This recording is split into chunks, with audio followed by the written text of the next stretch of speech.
بسم اللہ الرحمن الرحیم۔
طلع جاء نصر الله والفتح.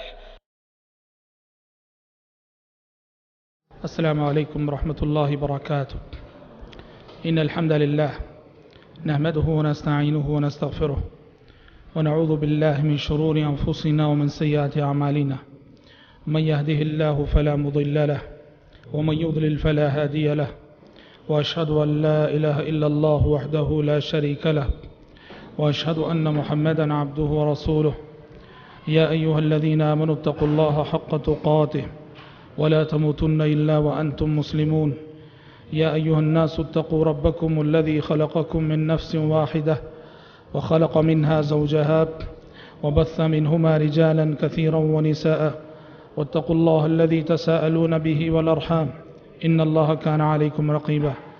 يا أيها الذين آمنوا اتقوا الله وقولوا قولا سديدا يصلح لكم أعمالكم ويغفر لكم ذنوبكم، ومن يطع الله ورسوله فقد فاز فوزا عظيما. أما بعد، فإن خير الحديث كتاب الله، وخير الهدي هدي محمد صلى الله عليه وسلم، وشر الأمور محدثاتها، وكل محدثة بدعة، وكل بدعة ضلالة، وكل ضلالة في النار. أعوذ بالله السميع العليم من الشيطان الرجيم من همزه ونفخه ونفثه. بسم الله الرحمن الرحيم. إذا جاء نصر الله والفتح ورأيت الناس يدخلون في دين الله أفواجا فسبح بحمد ربك واستغفر إنه كان توابا. اللہ رب العزت کا بے انتہا شکر و احسان ہے، جس کی مدد، توفیق اور تائید سے دروس سیرت کا مبارک سلسلہ الحمدللہ ثم الحمدللہ کامیابی کے ساتھ اختتام پذیر ہونے کے قریب ہے۔ حضرات، ہم نبی کریم صلی اللہ علیہ وسلم کی مدنی زندگی کے حوالے سے گفتگو ہماری چل رہی تھی، باتیں ہم سن رہے تھے۔ کل کے درس میں بڑی تفصیل کے ساتھ صلح حدیبیہ پہ روشنی ڈالی گئی تھی، اور بتایا گیا تھا کہ صلح حدیبیہ کو فتح مبین قرار دیا گیا۔ پیارے نبی کی زندگی کی سب سے بڑی فتح، پیارے نبی کی زندگی کی سب سے بڑی جیت، صلح حدیبیہ کو فتح مبین کیوں قرار دیا گیا، اس کی وجوہات وغیرہ پر بھی تفصیل کے ساتھ کل کے درس میں روشنی ڈالی گئی تھی۔ آج کا ہمارا موضوع، آج انشاءاللہ تعالی ہماری گفتگو دو موضوعات کے حوالے سے ہوگی۔ آج کا ہمارا پہلا موضوع ہے بادشاہوں کے نام، دعوت اسلام کے خطوط، اور دوسرا موضوع ہے فتح مکہ۔ کل جیسے کہ بتایا گیا تھا کہ صلح حدیبیہ فتح مبین اس لیے قرار پائی کہ صلح حدیبیہ کے بعد دعوت و تبلیغ کے راستے ہموار ہو گئے۔ دعوت و تبلیغ کے راستے میں جو رکاوٹیں تھیں وہ رکاوٹیں دور ہو گئیں۔ نبی کریم صلی اللہ علیہ وسلم نے صلح حدیبیہ کے بعد جو امن کا ماحول اور امن کی فضا قائم ہوئی، اس سے فائدہ اٹھاتے ہوئے نبی کریم صلی اللہ علیہ وسلم نے وقت کے حکمرانوں، وقت کے سارے بادشاہوں کو اسلام کی دعوت دیتے ہوئے خطوط لکھے۔ بہت سارے بادشاہوں کے نام. سیرت کی کتابیں اگر آپ دیکھیں گے تو سیرت کی کتابوں میں کافی خطوط ملتے ہیں جو آپ وسلم نے لکھے. اور اس دور کے ایک جانے مانے محقق ڈاکٹر حمید اللہ صاحب جو پیرس کے رہنے والے تھے، انہوں نے تحقیق کر کے ریسرچ کر کے نبی کریم صلی اللہ علیہ وسلم سے کے مختلف خطوط جو آپ نے اپنے دور کے مختلف بادشاہوں کو لکھے تھے، وہ سارے خطوط جو ہے انہوں نے جمع کیے ہیں. حضرات، پیارے نبی صلی اللہ علیہ وسلم نے اسلام کی دعوت دیتے ہوئے اپنے ہم اثر بادشاہوں کو، اپنے ہم اثر حکمرانوں کو خطوط لکھے، اور آپ کو بتایا گیا کہ بادشاہ وہی خط پڑھتے ہیں جس پر کہ مہر ہو. جس خط پہ مہر نہ ہو بادشاہ وہ خط نہیں پڑھا کرتے، اور بادشاہوں کے پاس اس خط کی کوئی قیمت نہیں جس پر کہ مہر نہ ہو. اس وقت پیارے نبی صلی اللہ علیہ وسلم نے اپنی انگوٹھی میں نبی کریم صلی اللہ علیہ وسلم نے مہر بنائی، اور جس میں محمد الرسول اللہ لکھا ہوا تھا. محمد الرسول اللہ، نیچے سے اوپر اللہ، درمیان میں رسول اور نیچے محمد، اور پڑھو نیچے سے محمد الرسول اللہ. تو جو آپ کی مہر تھی اس کا موضوع اور اس کا مضمون تھا کہ محمد اللہ کے رسول ہیں. اس مہر کے ساتھ آپ صلی اللہ علیہ وسلم نے اپنے دور کے بہت سارے حکمرانوں کو جو عرب میں تھے، عرب سے باہر تھے، سب کو اسلام کی دعوت دیتے ہوئے خطوط لکھے. اور ان خطوط کا جو ریاکشن کہیے، رد عمل کہیے یا جواب، الگ الگ انداز کا رہا. نجاشی کے نام آپ نے خط لکھا، اور نجاشی کے پاس جو خط بھیجا صحابی رسول عمر بن امیہ الزمری رضی اللہ عنہ کو قاصد بنا کر بھیجا.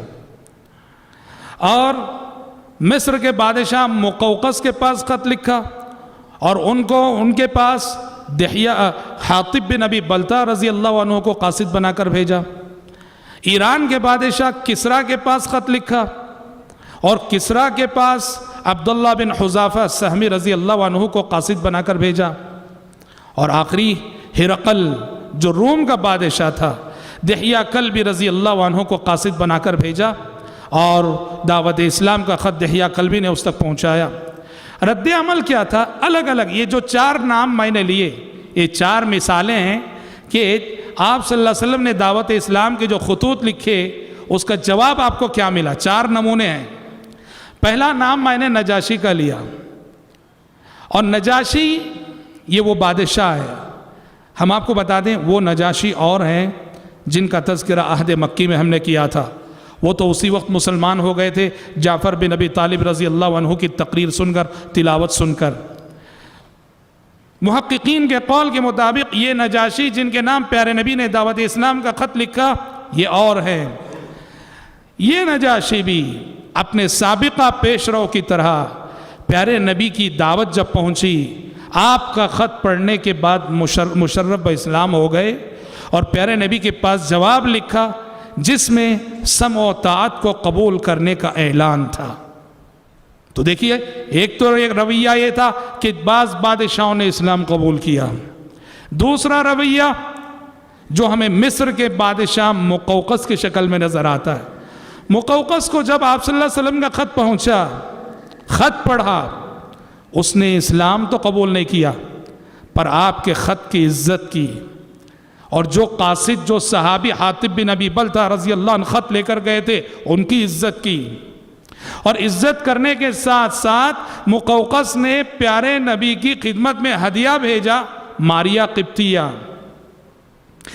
قبطیہ اور سیرین نام کی 2 لونڈیاں. اور اسی طرح سے ایک خچر انہوں نے مصر کے بادشاہ نے پیارے نبی کی خدمت میں ہدیہ بھیجا. حسن سلوک کیا، عزت کی، احترام کیا. یہ اور بات ہے کہ اسلام قبول نہیں کیا. تیسرا بادشاہ، تیسرا نمونہ، اور یہ ہے ایران کا بادشاہ کسریٰ. سب سے زیادہ بدتمیزی ایران کے بادشاہ کسریٰ نے کی، اور اس نے نعوذ باللہ نبی کریم صلی اللہ علیہ وسلم کا خط جب پڑھا گیا، آپ کے خط کو اس نے پھاڑ ڈالا، اور جب پیارے نبی کو اطلاع ملی کہ اس نے آپ کے خط کی توہین کی اور آپ کے خط کو پھاڑا ہے، تو پیارے نبی نے دعا کی کہ جس طرح اس نے میرے خط کو پھاڑا ہے، اللہ اس کی سلطنت کو پھاڑ کے رکھ دے اور منتشر کر کے رکھ دے۔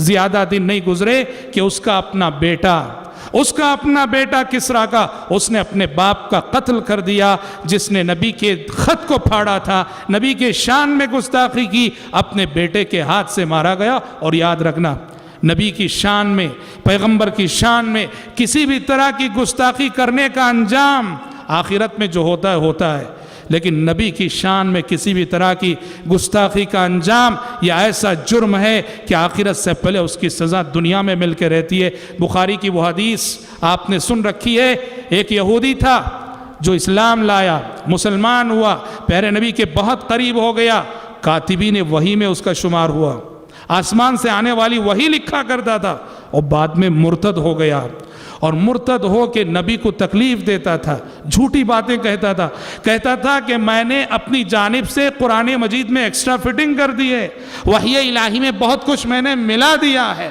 پیارے نبی بہت رنجیدہ ہوتے، بہت غمزدہ ہوتے۔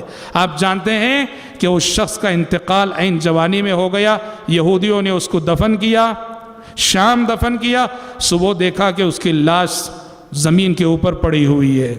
یہودیوں نے کہا یہ تو محمد کے ساتھیوں نے اس کو قبر سے اکھیڑ کے زمین پہ ڈالا ہے۔ دوسرے دن ذرا گہری زمین کھودی اور اس کو دفن کیا، صبح دیکھا تو پھر سے اس کی لاش زمین کے اوپر پڑی ہے۔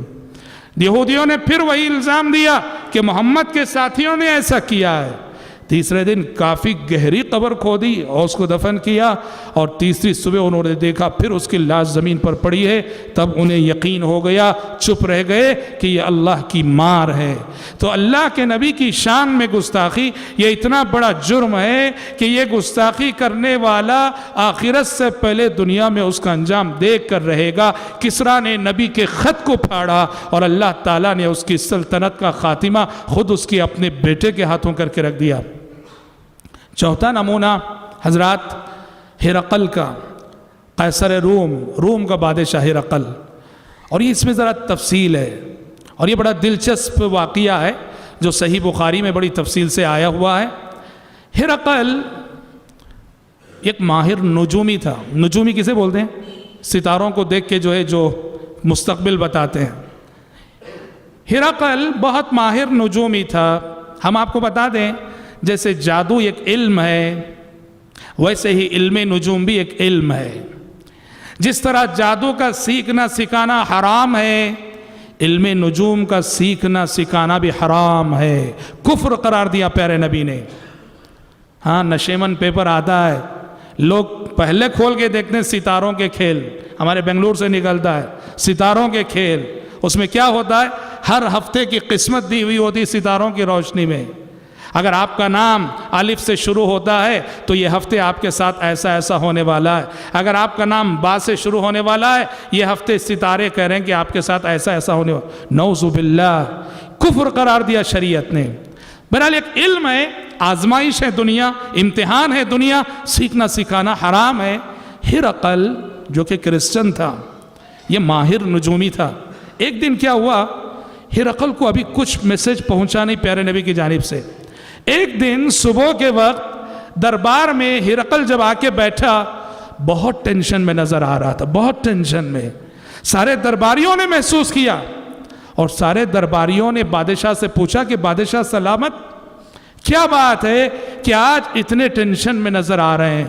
ہرقل نے کہا، لوگوں، آج کی رات میں ستارے دیکھ رہا تھا، تو ستاروں نے مجھے بتایا، ستاروں سے مجھے پتا چلا کہ ختنہ کرنے والی قوم کا بادشاہ ظاہر ہو چکا ہے، اور اس کے ہاتھوں میری حکومت اور سلطنت کا خاتمہ ہونے والا ہے، اس لیے میں بہت ٹینشن میں ہوں۔ درباریوں نے کہا کہ بادشاہ سلامت، ہمارے علم کے مطابق اس روئے زمین پر ایک ہی قوم ختنہ کرتی ہے، وہ یہودی۔ لہٰذا اس خطرے کو ٹالنے کی شکل یہ ہے کہ آپ کی مملکت میں جتنے یہودی ہیں، حکم دیجئے کہ سارے یہودی قتل کر دیے جائیں۔ اب ہرقل سوچ ہی رہا تھا کہ ہاں یہودیوں کا قتل عام کریں گے تاکہ جو خطرہ آنے والا ٹل جائے. عین اسی وقت نبی کریم صلی اللہ علیہ وسلم کا خط جو دعوت اسلام کے حوالے سے تھا ہرقل تک پہنچ گیا. خط جیسے ہی پہنچا اور خط جیسے ہی پڑھا گیا، پیارے نبی نے دعوت دی ہے اسلام کی کہ اسلام قبول کر لو، مسلمان ہو جاؤ. ہرقل نے سب سے پہلا کام یہ کیا، کہا کہ لوگوں دیکھو جو قاصد خط لے کے آیا کیا وہ ختنہ کیا ہوا ہے؟ دیکھا گیا وہ مختون ہے. ہرقل سنجیدہ ہو گیا، سنجیدہ ہو گیا. اس کو سمجھ میں آ گیا کہ یہ جو خط آیا ہے سچے نبی کی جانب سے آیا. اس نے اپنے درباریوں سے کہا لوگوں تلاش کرو کوئی ایسا آدمی، ایسا شخص جو اس نبی کے بارے میں مجھے زیادہ اور تفصیلات دے سکے. ہوا یہ کہ اسی وقت ابو سفیان کا قافلہ، ابو سفیان اس وقت تک مسلمان نہیں ہوئے تھے رضی اللہ عنہ، اس وقت کافر تھے وہ اور نبی کے دشمن تھے وہ. ابو سفیان تجارت کے سلسلے میں، بزنس کے سلسلے میں شام گئے ہوئے تھے اور ہرقل کے درباریوں نے ابو سفیان اور ان کے پورے قافلے کو لے جا کر ہرقل کے دربار میں سامنے کھڑا کر دیا. ہرقل نے پورے لوگوں میں پوچھا کہ تم سب میں اس نبی سے سب سے زیادہ قریبی تعلق کون رکھتا ہے؟ لوگوں نے کہا ابو سفیان. ہرقل نے ابو سفیان کو بلایا، کہا میرے سامنے کھڑو. اور ابو سفیان کے ساتھ جو اور لوگ تھے کفار اور مشرکین، ان سے ہرقل نے کہا تم سب پیچھے کھڑو. اور ابو ہرقل بہت ہوشیار تھا، قومیں پیغمبروں کے ساتھ کیا سلوک کرتی جانتا تھا. اس نے ابو سفیان کے ساتھیوں سے کہا ابھی میں ابو سفیان سے کچھ سوالات کرتا ہوں، اگر کسی سوال کے جواب میں ابو سفیان جھوٹ بولیں تم لوگ پیچھے سے اشارہ کر دینا کہ جھوٹ بول رہے ہیں. ابو سفیان کہتے ہیں اب تو میرے سامنے سچ بولنے کے سوا کوئی راستہ نہیں رہا، کوئی چارہ نہیں رہا. اگر میں کوئی جھوٹ بولوں اور پیچھے سے میرا کوئی ساتھی اشارہ کر دے. ٹرانسلیٹر کے ذریعے گفتگو ہو رہی تھی، ترجمان کے ذریعے گفتگو ہو رہی تھی. ہرقل نے چند سوالات کیے. واللہ وہ بادشاہ تھا لیکن اس کے سوالات سے پتہ چلتا ہے کہ بہت علم رکھتا تھا. وہ سنن الہیہ کا گہرا علم رکھتا تھا، وہ اللہ کے قوانین کا گہرا علم رکھتا. اس کے سوالات، ہرقل نے اس وقت جو سوالات کیے یہ کسی بھی نبی کی نبوت کو جانچنے کا ایک پیمانہ ہے. اللہ اکبر، بڑے سچے سوالات کیے اس نے. ابو سفیان سے پوچھا کیف نسبہ فیکم، کہا کہ بتاؤ یہ جو نبی تمہارے درمیان آئے حسب و نسب کے اعتبار سے کیسے ہیں؟ ابو سفیان نے کہا هو ذو نسب فینا، کہا کہ وہ تو بڑے حسب و نسب والے ہیں، اونچے خاندان میں سے آئے. ہرقل نے پوچھا کون لوگ ان پہ ایمان لا رہے ہیں؟ معاشرے کے بڑے بڑے لوگ یا معاشرے کے کمزور لوگ؟ ابو سفیان نے کہا زیادہ تر معاشرے کے کمزور لوگ ایمان لا رہے ہیں. ہرقل نے کہا اس نبی کے ماننے والے دن بدن بڑھ رہے ہیں یا کم ہو رہے ہیں؟ ابو سفیان نے کہا بڑھ رہے ہیں. ہرقل نے پوچھا اس نبی پر ایمان لانے کے بعد کوئی مرتد بھی ہو رہا ہے؟ ابو سفیان نے کہا آج تو کوئی مرتد نہیں ہوا ہے. ہرقل نے پوچھا اس نے کبھی تم نے اس کے ساتھ جو زندگی گزاری کبھی تم نے اس کے ساتھ جھوٹ سنا، جھوٹ کا تجربہ کیا کہ کبھی اس نے تم سے گفتگو میں، بات چیت میں، معاملات میں جھوٹ کہا ہو؟ ابو سفیان نے کہا کہ بالکل نہیں، سچ بولنے کے سوا کوئی چارہ نہیں، کیونکہ اگر جھوٹ بولے پیچھے سے اشارہ ہو جائے گا. سمجھ رہے؟ صاف صاف بولتے جا رہے ہیں. ہرقل نے پوچھا کس چیز کا حکم دیتا ہے یہ پیغمبر؟ ابو سفیان نے کہا یہ پیغمبر حکم دیتا ہے کہ ایک اللہ کی عبادت کریں، شرک نہ کریں، نماز قائم کریں، صلہ رحمی کریں، وغیرہ وغیرہ. بعد میں ہرقل نے ابو سفیان کو جواب دیتے ہوئے کہا، ٹرانسلیٹر کے ذریعے گفتگو ہو رہی ہے، کہ کہہ دو ابو سفیان سے کہ میں نے پوچھا کہ نسب کیسا ہے، تم نے کہا کہ بہت ہی اونچے نسب والے ہیں یہ. ابو سفیان کو بتا دو انبیاء دنیا میں ہمیشہ اونچے خاندان اور اونچے حسب و نسب والے خاندانوں ہی میں آئے ہیں. میں نے تم سے پوچھا کہ سوسائٹی کے کمزور لوگ اس کی پیروی کر رہے ہیں یا مالدار لوگ؟ تم نے کہا کہ کمزور لوگ، کہا کہ اللہ کا قانون ہمیشہ سے یہی رہا ہے، اس دنیا میں جب بھی انبیاء اور رسول آئیں سب سے پہلے انبیاء اور رسول کی دعوت کو قبول کرنے والے سوسائٹی اور سماج کے کمزور اور غریب ہی رہا کیے ہیں۔ میں نے پوچھا کہ ان میں سے کوئی اسلام میں داخل ہونے کے بعد مرتد ہو رہا ہے، واپس جا رہا ہے؟ تم نے کہا کہ نہیں۔ ابو سفیان کذالک الایمان اذا خالطت بشاشته القلوب، ایمان کی حلاوت، ایمان کی مٹھاس، ایمان کی چاشنی ایسی ہی ہوتی ہے کہ جب وہ ایک مرتبہ دل میں داخل ہو جاتی ہے تو دنیا کی کوئی طاقت اس ایمان کی چاشنی کو پھر دل سے نکال نہیں سکتی۔ پھر کہا ابو سفیان میں نے پوچھا کہ تم نے کبھی معاملات میں اس نبی کی زبانی جھوٹ کا تجربہ کیا ہے؟ تم نے کہا کہ کبھی نہیں۔ جو شخص دنیاوی معاملات میں کبھی جھوٹ نہ بولتا ہو اللہ کے معاملے میں کیوں جھوٹ بولے گا؟ ساری گفتگو کو سارے باتوں کا جواب دینے کے بعد ہرقل نے کہا کہ ان کان ما تقوله حقا فسيملك موضع قدمي هاتين، کہا کہ ابو سفیان ابھی تم نے اس نبی کے بارے میں جو باتیں کہی ہیں اگر وہ باتیں سچی ہوں تو پھر وہ دن دور نہیں کہ وہ پیغمبر اس جگہ کا بھی مالک ہوگا جس جگہ کے میں اس وقت کھڑا ہوا ہوں۔ اس کے بعد حکم دیا گیا، وہ دربار سے نکال دیے گئے۔ ابو سفیان کہتے ہیں ہم دربار سے باہر آئے اور باہر آ کے حیران رہ گئے۔ ہم نے کہا کہ محمد صلی اللہ علیہ وسلم کا معاملہ کتنا بڑھ چکا ہے کہ روم کا بادشاہ ہرقل بھی آپ سے ڈرنے لگا ہے۔ اور ہرقل کے دل میں بات آ چکی تھی کہ آپ سچے نبی ہیں، سچے رسول ہیں۔ اس نے شاید قبول کرنا بھی چاہا، ماننا بھی چاہا۔ اس نے اپنے دربار کے سارے دریچے دروازے بند کروا دیے، سارے دروازے بند کروا دیے۔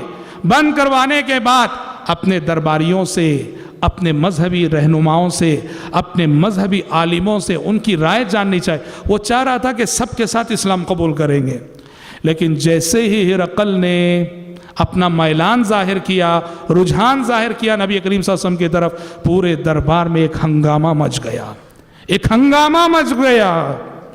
سارے پوپ، سارے پادری ہرقل کے خلاف ایک بغاوت پر امڑ آئے۔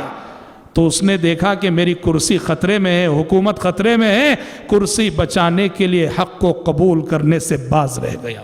یاد رکھنا دنیا میں قبول حق کے راستے میں ایک بہت بڑی رکاوٹ کرسی بھی ہے۔ کرسی کا نشہ بہت خطرناک ہے۔ کرسی، عہدہ، منصب، یہ قبول حق کے راستے میں بہت بڑی رکاوٹ ہے۔ جب اس نے یہ بغاوت دیکھی تو یہ کہہ کے جو ہے سب کو خاموش کر دیا، نہیں میں تو ایسے ہی آزما رہا تھا کہ کہیں تم ان کی باتوں میں تو نہیں آ گئے، میں تو بس تمہیں ایسے ہی آزما رہا تھا، ایسے کہہ کے خاموش رہ گیا۔ حضرات یہ مختلف ریاکشن تھے، رد عمل تھے جو آپ صلی اللہ علیہ وسلم نے خطوط لکھے۔ یہاں میں فی الجملہ 2-3 باتیں کہنا چاہوں گا۔ آپ نے جو غیر مختلف بادشاہوں کو خطوط لکھے اس سے کئی مسئلے معلوم ہوتے ہیں۔ 2-4 مسئلے میں بتا دیتا ہوں۔ سب سے پہلا مسئلہ یہ معلوم ہوتا ہے کہ وقت ضرورت اگر غیر مسلم کو سلام کرنا پڑ جائے، غیر مسلم کو آگے بڑھ کے سلام نہیں کرنا، وقت ضرورت اگر غیر مسلم کو سلام کرنا پڑ جائے تو پیارے نبی کی سنت یہ ہے السلام علیکم ورحمۃ اللہ نہیں کہنا ہے، بلکہ سلام علی من اتبع الہدی۔ جن بادشاہوں کو بھی آپ نے خطوط لکھے ہو، کوئی کرسچن تھا، کوئی یہودی تھا، کوئی مشرک تھا، کوئی کافر تھا، لیکن سب کو آپ نے خط میں کیا لکھا؟ سلام علی من اتبع الہدی۔ سلامتی ہو اس بندے پر جو ہدایت کی پیروی کرے۔ اس میں کیا ہو جائے گا؟ آپ کی دعا معلق ہوگی اس کی ہدایت پانے پر۔ تم اگر سچے راستے پر آتے ہو، ہدایت پاتے ہو تو تم پر سلامتی ہو۔ سلام علی من اتبع الہدی۔ ایک تو یہ مسئلہ معلوم۔ دوسرا مسئلہ یہ معلوم ہوا کہ دعوت کے لیے تحریر کو بھی استعمال کرنا چاہیے۔ رائٹنگ میں بھی دعوت صرف زبان سے نہیں ہوتی، دعوت قلم سے بھی ہوتی ہے، لیٹرز سے بھی ہوتی ہے، کتابوں سے بھی ہوتی ہے، پامفلیٹ سے بھی ہوتی ہے۔ پیارے نبی نے بادشاہوں کو دعوت جو ہے تحریر کے ذریعے سے دی۔ سوچو قرآن مجید کہتا ہے وقت کے ایک جلیل القدر پیغمبر سلیمان علیہ السلام نے اپنے ہی دور کی ایک ملکہ جو یمن میں رہتی تھی، ملکہ سبا، بلقیس کو خط لکھ کر دعوت دی۔ إنه من سليمان وإن قالت يا أيها الملو إني ألقي إلي كتاب كريم إنه من سليمان وإنه بسم الله الرحمن الرحيم. ہدہد نے سلیمان علیہ السلام کا وہ خط جس میں اسلام کی دعوت دی تھی ملکہ سبا کو، وہ خط جو ہے پہنچایا تھا. اور الحمدللہ ہمارے ملک ہندوستان میں آزادی کے بعد ایسی شخصیتیں گزری ہیں. صوفی نذیر احمد کاشمیری بہت بڑے اہل حدیث عالم تھے. نام میں صوفی کا مطلب وہ صوفی نہیں تھے، سمجھ رہے ہیں، مضبوط سلفی عالم تھے. صوفی نذیر احمد کاشمیری بہت بڑے سلفی عالم. اسی طرح کشمیر کے بامبئی کے جو ہے مولانا عبدالصمد شرف الدین، یہ وہ بزرگ ہیں رحمۃ اللہ علیہ مجمعین جن کے بارے میں آتا ہے کہ انہوں نے اپنے دور کے حکمرانوں کو، جواہر لال نہرو کو، فلاں کو باقاعدہ خطوط لکھ کر اسلام کی دعوت دی انہوں نے. تو رائٹنگ میں تحریر بھی دعوت کا ایک بہت بڑا ذریعہ ہے، یہ بھی معلوم ہے. اور حضرات تیسرا مسئلہ یہ معلوم ہوتا ہے کہ دعوت و تبلیغ کے میدان میں غیر مسلم کو قرآن دیا جا سکتا ہے. کیسے معلوم ہو رہا ہے یہ مسئلہ؟ کہاں سے معلوم ہو رہا ہے؟ یہ جو لیٹرز آپ نے لکھے، کئی آپ لکھ رہے ہیں لیٹرز ان بادشاہوں کو جو غیر مسلم ہیں، کرسچن ہیں، یہودی ہیں، کافر ہیں، اور ان لیٹرز کے اندر آپ نے باقاعدہ قرآنی آیات لکھیں. قُلْ يَا أَهْلَ الْكِتَابِ تَعَالَوْا إِلَىٰ كَلِمَةٍ سَوَاءٍ بَيْنَنَا وَبَيْنَكُمْ أَلَّا نَعْبُدَ إِلَّا اللَّهَ وَلَا نُشْرِكَ بِهِ شَيْئًا وَلَا يَتَّخِذَ بَعْضُنَا بَعْضًا أَرْبَابًا مِّن دُونِ اللَّهِ. اس سے اہل علم نے استدلال کیا ایک آیت کی حرمت بھی ویسے ہی جیسے قرآن کی حرمت. جب غیر مسلم کے لکھے ہوئے لیٹر میں، خط میں آپ قرآن کی آیت لکھ رہے، اس سے پتہ چلا کہ غیر مسلم کو قرآن دیا جا سکتا. مگر یاد رہے کہ اس غیر مسلم کو دیا جائے جس کے بارے میں یقین ہو وہ بے حرمتی نہیں کرے گا. اگر کوئی غیر مسلم ایسا ہے، قرائن بتا رہے ہیں، علامات سے پتہ چل رہا ہے یہ قرآن پڑھے گا نہیں، یہ توہین کرے گا، تو ایسے غیر مسلم کو قرآن نہیں دینا چاہیے. محدثین نے باب باندھا ہے، باب النہی عن ان یسافر بالمصحف الى ارض العدو. قرآن مجید کو لے کر دشمن کی سرزمین میں سفر نہ کیا جائے. محدثین نے باب باندھا، کیوں؟ توہین نہ کرے. تو لہٰذا آپ دیکھ لیجئے اچھی طرح سے کہ غیر مسلم جس کو آپ دے رہے ہیں اس کی گفتگو سے اور اس کے سراپا سے آپ کو یوں لگے یہ توہین نہیں کرے گا، بے حرمتی نہیں کرے گا، ایسے غیر مسلم کو بالکل قرآن مجید دیا جا سکتا ہے. چوتھا مسئلہ یہ معلوم ہوتا ہے جو آپ سے نے لیٹرز لکھے، دعوت دی اس میں کہ جب غیر مسلم سے بات ہوتی ہے، کسی کو تبلیغ کرنا ہو، صاف صاف دعوت دینا چاہیے، اسلام قبول کر لو. صاف کہنا چاہیے اسلام قبول کر لو. آپ نے ہر خط میں آپ کا جملہ کیا تھا؟ ہر بادشاہ کو اسلم تسلم، اسلام قبول کر لو سلامتی مل جائے گی، اسلام قبول کر لو امن مل جائے گا. صاف صاف. میں کیوں کہہ رہا ہوں یہ بات؟ ہمارے پاس داعی ایسے ہیں جن کے دعوت کا انداز ایسا ہے، وہ غیر مسلم کو اسلام کی طرف بلاتے نہیں ہیں، وہ بس اسلام کا تعارف کراتے ہیں، انٹروڈکشن کراتے ہیں. اسلام یہ ہے، اسلام یہ ہے، اسلام یہ ہے، اسلام یہ کہتا ہے، اسلام یہ کہتا ہے، اسلام کی یہ تعلیمات ہیں. آپ جب تک یہ نہیں بولیں گے آپ آ جائیے، یہ بہت ضروری ہے، یہ بہت ضروری ہے. جیسے مثال دی جاتی ہے، آپ کے پڑوس میں شادی ہے، آپ کا پڑوسی آتا ہے، کہتا ہے میرے گھر شادی ہے، فلاں تاریخ کو ہے، فلاں شادی محل میں ہے، فلاں گلی میں ہے، لڑکا فلاں جگہ کا ہے، فلاں فلاں فلاں. مگر آپ کو بلاتا نہیں، آؤ نہیں بولتا. جائیں گے آپ؟ بالکل نہیں جائیں گے آپ. کیوں؟ اس نے صرف تعارف کروایا، خبر دی ہے، بلایا نہیں اس نے، آؤ نہیں کہا. آؤ کہے بغیر اگر آپ کا ضمیر گوارا نہیں کرے گا کہ آپ جائیں. ویسے ہی غیر مسلم کو اسلام کا تعارف کراؤ، کرانے کے ساتھ ساتھ صاف الفاظ میں کہنا چاہیے سلامتی چاہتے ہو، جنت چاہتے ہو، آخرت کی کامیابی چاہتے ہو تو تمہیں اسلام قبول کرنا پڑے گا. اسلم تسلم. سارے بادشاہوں سے آپ وسلم کا خود. یہ میرا لیے 2-4 مسئلے تھے جو بادشاہوں کے نام جو خطوط آپ وسلم نے لکھے، اس حوالے سے میں نے عرض کیے ہیں، اور اگر تفصیل میں جائیں تو اور باتیں اس میں ہو سکتی ہیں. حضرات دوسرا موضوع آج کا ہمارا فتح مکہ. حضرات فتح مکہ جیسا کہ آپ جانتے ہیں عہد نبوت کا ایک بہت بڑا واقعہ، وہ مکہ جہاں سے نبی کریم صلی اللہ علیہ وسلم ایک وقت بڑی بے بسی کے عالم میں نکالے گئے تھے، بے کسی کے عالم میں نکالے گئے تھے۔ اللہ اکبر، اللہ تعالیٰ نے آپ کو صرف اور صرف 8 سال کی مدت میں اسی شہر مکہ میں فاتحانہ شان سے داخلہ نصیب فرمایا، فاتحانہ شان سے داخلہ نصیب فرمایا۔ فتح مکہ کی تفصیلات کچھ ایسی ہیں کہ فتح مکہ کا آغاز کیسے ہوا۔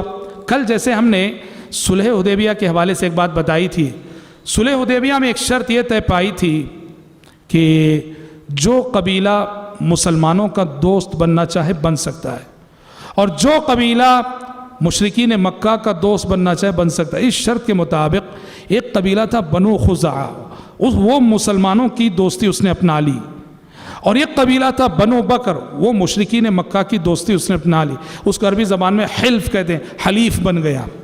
ہوا یہ کہ ایک مرتبہ بنو بکر نے بنو خزاعہ پہ حملہ کر دیا۔ بنو بکر جو مشرکین مکہ کا دوست قبیلہ ہے، اس نے بنو خزاعہ پہ حملہ کر دیا، اور بنو خزاعہ کی دوستی مسلمانوں کے ساتھ تھی، اور اس طرح مشرکین مکہ نے صلح حدیبیہ کی شرائط کو توڑ دیا۔ اس لیے کہ صلح حدیبیہ میں یہ طے تھا کہ 10 سال جنگ نہیں کریں گے، نہ مسلمان ان پہ حملہ کریں گے، نہ وہ مسلمانوں پہ حملہ کریں گے۔ بنو بکر نے بنو خزاعہ پہ جیسے حملہ کیا، یہ صلح ٹوٹ گئی۔ اب پیارے نبی نے دیکھا وقت آ چکا ہے، مشرکین مکہ نے غداری کی ہے، عہد شکنی کی ہے، ان سے بدلہ لینا چاہیے۔ ادھر مشرکین مکہ نے وہ صلح توڑ تو دی، عہد شکنی کر دی، نادم ہو گئے، پشیمان ہو گئے۔ میٹنگ کی فوراً ابو سفیان کو فوراً مدینہ بھیجا کہ جاؤ کسی طرح سے محمد کو سمجھا کے آ جاؤ، منوا کے آ جاؤ۔ ابو سفیان ابھی اس وقت مسلمان نہیں ہوئے تھے، وہ اس وقت تک بھی وہ کافروں کے سردار مدینہ آئے، پیارے نبی سے ملے، مل کر انہوں نے معذرت چاہی، جو غلطی ہو گئی درگزر کر دینا۔ پیارے نبی خاموش رہے۔ ابو بکر کے پاس گئے، ابو بکر سے معذرت چاہی، کہا کہ محمد سے کہہ دینا کہ غلطی ہو گئی، معذرت چاہی۔ ابو بکر بھی خاموش ہے۔ حضرت عمر کے پاس گئے، حضرت علی کے پاس گئے، کسی نے کوئی جواب نہیں دیا، سب خاموش رہے۔ اور ابو سفیان ناکام اور نامراد مدینے سے لوٹے۔ انہیں نہیں معلوم تھا کہ اب پیارے نبی کا اگلا قدم کیا ہوگا اور نیکسٹ آپ کا ڈیسیشن کیا ہوگا، نہیں معلوم تھا۔ بس یہ ہے کہ وہ معذرت کرنے آئے تھے، ان کی معذرت قبول نہ ہوئی، اور یہی وہ موقع تھا۔ اس وقت جب ابو سفیان آئے تھے تو اپنی بیٹی ام حبیبہ کے گھر گئے تھے۔ ابو سفیان کی بیٹی ام المومنین ہے، اور جا کے پیارے نبی کے بستر پہ بیٹھنا چاہا تو ام حبیبہ آگے بڑھی، اور آگے بڑھ کر انہوں نے بستر کو لپیٹ دیا، سمیٹ دیا۔ ابو سفیان دیکھتے رہ گئے، بیٹی کیا کر رہی ہے؟ ابو سفیان نے کہا بیٹا کیا بات ہے، تم نے بستر کو لپیٹ کیوں دیا، بستر کو سمیٹ کیوں دیا؟ بستر کو میرے لائق نہیں سمجھا ہے، یا مجھے اس بستر کے لائق نہیں سمجھا ہے؟ ام حبیبہ نے کہا کہ ابا جان، یہ اللہ کے نبی کا بستر ہے، اور آپ اللہ کے نبی کے دشمن ہیں، اللہ کے نبی کے دشمن رہتے ہوئے نبی کے بستر پہ نہیں بیٹھ سکتے آپ۔ ابو سفیان نے کہا لقد اصابکی بعدی شر یا بنتی، ہاں اگر اردو زبان میں بولیں بہت بدل گئی ہو بیٹی، بہت بدل گئی ہو، اتنا کہہ کے خاموش رہ گئے۔ قرآن مجید نے کہا لا تجد قوما یؤمنون باللہ والیوم الآخر یوادون من حاد اللہ ورسولہ ولو كانوا آباءهم او ابناءهم او اخوانهم او عشیرتهم اولئک کتب فی قلوبهم الایمان، کہ جو ایمان والے ہیں وہ اللہ اور اس کے رسول کے دشمنوں سے کبھی محبت نہیں کرتے، بھلے سے وہ ان کا باپ کیوں نہ ہو، بیٹا کیوں نہ ہو، رشتہ دار کیوں نہ ہو، خاندان والا کیوں نہ ہو۔ اولئک کتب فی قلوبہم الایمان، اللہ نے ان کے دلوں میں ایمان راسخ کر دیا۔ حضرات، اب پیارے نبی خفیہ طور پر مکے پر حملہ کرنے کی تیاری کر رہے ہیں۔ مکے میں تیاری ہو رہی ہے، مدینے میں تیاری ہو رہی ہے کہ مکے پہ حملہ کرنا ہے، اور ایسے حملہ کرنا ہے رازداری کے ساتھ کہ مشرکین کو خبر نہ ہونے پائے۔ صحابہ تیاری کر رہے ہیں، سارے مدینے میں مکے پہ حملے کی تیاری ہو رہی ہے۔ ہوا یہ کہ عین اس تیاری کے موقع پر صحابی رسول حاطب بن ابی بلتہ رضی اللہ عنہ نے مشرکین کے نام یہ خط لکھ دیا جس میں یہ خبر دے رہے تھے کہ نبی کریم صلی اللہ علیہ وسلم پر نبی کریم صلی اللہ علیہ وسلم فوج لے کے آ رہے ہیں تم پر حملہ کرنے کے لیے، ہوشیار ہو جاؤ۔ یہ خط انہوں نے ایک عورت کے حوالے کیا اور اسے مکہ روانہ کر دیا۔ رازداری کا موقع ہے، رازداری سے تیاری ہو رہی ہے، اور یہاں حاطب بن ابی بلتہ رضی اللہ عنہ سے یہ حرکت ہو گئی۔ آسمان سے وحی آ گئی، وحی الہی نے پیارے نبی کو بتا دیا۔ پیارے نبی نے فوراً علی، زبیر، مقداد بن اسود رضی اللہ عنہم اجمعین تینوں صحابہ کو بلا کے کہا ابھی جاؤ، فوراً جاؤ، روضہ خاخ نامی مقام پہ ایک عورت جا رہی ہو، اس کو پکڑو، اور اس عورت کے پاس ایک لیٹر ہے، اس کو نکال کے لاؤ۔ علی رضی اللہ عنہ کہتے ہیں ہم تینوں دوڑے گئے، اور جیسے پیارے نبی نے فرمایا روضہ خاخ نامی مقام پہ ایک عورت جا رہی تھی، ہم نے پکڑا، اس کو پوچھا کہ خط کہاں ہے، نکالو۔ اس نے کہا کہ نہیں ہے میرے پاس کوئی خط، بالکل نہیں ہے۔ حضرت علی نے دھمکی دی، کہا کہ سلامتی چاہتی ہو تم خود نکال کے دے دو ورنہ ہم پوری جو ہے تلاشی لیں گے۔ اس نے دیکھا کہ بچنے کا کوئی راستہ نہیں، اپنی چوٹی کے بالوں میں چھپا رکھا تھا اس نے خط کو، وہاں سے نکال کے دیا۔ تینوں صحابہ خط لے کر آئے، پیارے نبی نے خط پڑھا، کیا ہے مضمون؟ حاطب بن ابی بلتہ کی جانب سے مشرکین مکہ کے نام کہ نبی کریم صلی اللہ علیہ وسلم تم پر حملہ کرنے والے ہیں، ہوشیار۔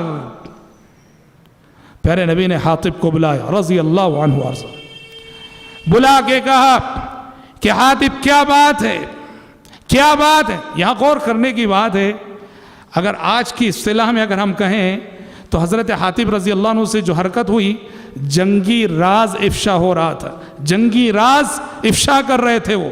اور آج کوئی بھی ملک، کوئی بھی عدالت، کوئی بھی قانون اس کو بہت بڑا جرم سمجھتی ہے، لیکن قربان جائیے محمد عربی صلی اللہ علیہ وسلم کی قیادت، آپ کی کمانڈنگ، آپ کی عمارت۔ پیارے نبی نے کہا حاطب کیا بات ہے؟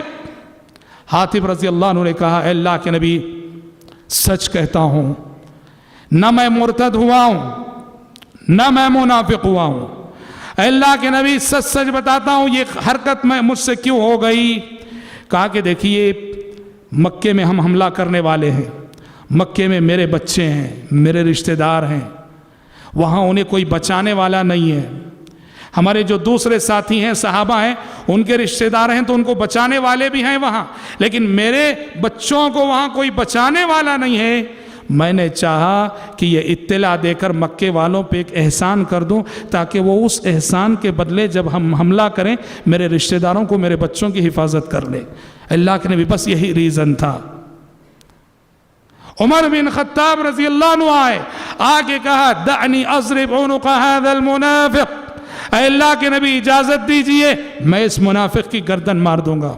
پیارے نبی صلی اللہ علیہ وسلم نے عمر بن خطاب رضی اللہ عنہ کو نصیحت کرتے ہوئے کہا کہ عمر تم حاطب کی گردن مارنا چاہتے ہو؟